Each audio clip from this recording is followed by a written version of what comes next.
We are in Cecil County, Maryland at SunMed Growers production facility. This is where we grow the best medical cannabis in the state.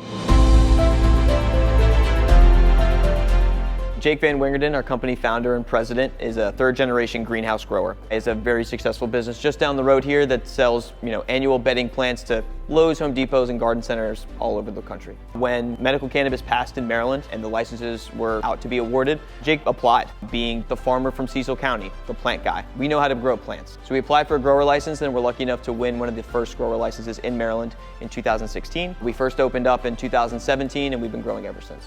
SunMed is unique in that we're an agricultural company. We're in an agricultural area. People, when they think of cannabis grows, they think of these, dark warehouses with a bunch of bright LED lights, right? But we are, essentially a farm and a farm factory. We took a lot of that horticultural plant knowledge and hired other experienced horticulturalists to build this facility from the ground up as a premier space to grow cannabis. So everything from our material handling and table system to the way we irrigate, to the way we light using natural sunlight and supplemental LED light. All of these things are part of the tools that we have to grow a product efficiently and really, really well. SunMed is at its heart an eco-friendly company. From our irrigation being closed loop, we reuse our fertilizer, put it back into the tank to be able to refeed our plants. All of our green waste is composted. We have incredibly high efficiency boilers and things that help us dehumidify and use a little bit less energy while we do it. And then just our biggest advantage is being a greenhouse. Typically, greenhouses, what we'll say, can operate at about the third of a cost of a traditional indoor grow.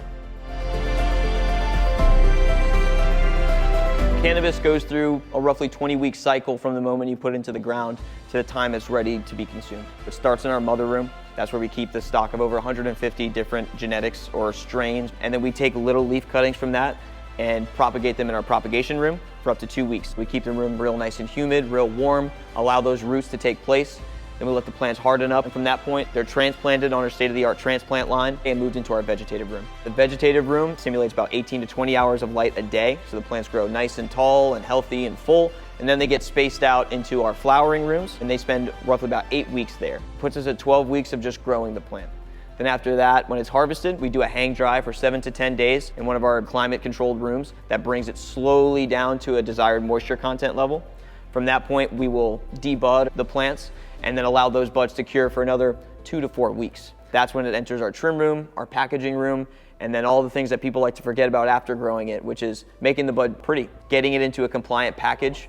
Our facility is equipped to basically move 2,000, if not more, plants a week in and out. So that roughly equates to about 500 dry pounds a week of sellable ready bud. In 2020, we expanded to triple our size and capacity from 60,000 square feet to 180,000 square feet.